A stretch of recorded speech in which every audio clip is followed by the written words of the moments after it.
guitarist Alan Maceli has a dream gig.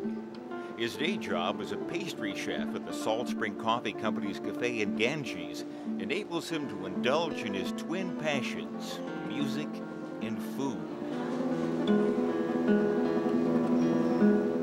I've always loved being in a kitchen. It's a warm place, it's a creative place, and I like to move around in part of the day, so it gets me going physically. And also, it's one of those things where you get instant, not gratification, but you get return from your customers. They tell you immediately whether they like it or not, so I like that also. And also, when I have a break and I have a few minutes off, I get a chance to go and practice my guitar a little bit in the back. And so, yeah, I get to do both at the same time. So, which came first, metaphorically speaking, the chicken or the egg? When I was 12, I got a guitar for Christmas.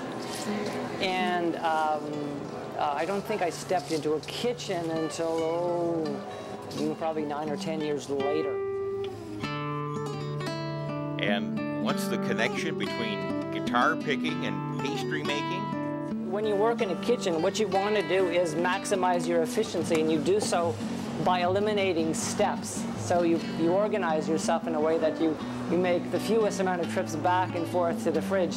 And you do the same thing when you play the guitar, because you have to, in order to be a good technician on the guitar, you have to find the simplest, fastest way to move from one position to the next. So the two have sort of an interesting relationship. Also, cooking is a creative art. It's a very sensual thing, and obviously music, so there's that correlation. I also think that probably a lot of great operas were composed in the kitchen.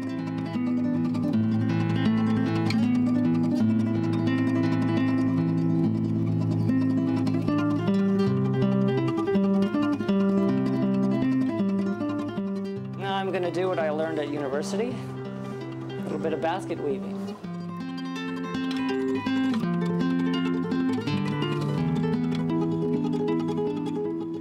Alan has 2 independently recorded and released CDs of mostly original compositions, both of which received airplay on CBC and NPR in the States and are available on his website.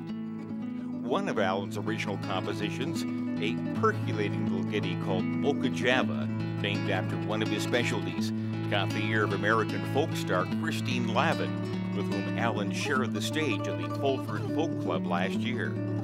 The tune and the recipe ended up in Lavin's compilation CD, One Meatball, the album, the cookbook. It is kind of funny that you create this work of art and then somebody eats it, it disappears really quickly.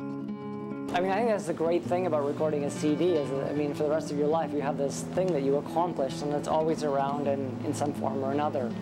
And so it's a great treasure. Reporting from Ganges on Salt Spring Island, I'm Rick Dennis for The Daily, only in Shaw.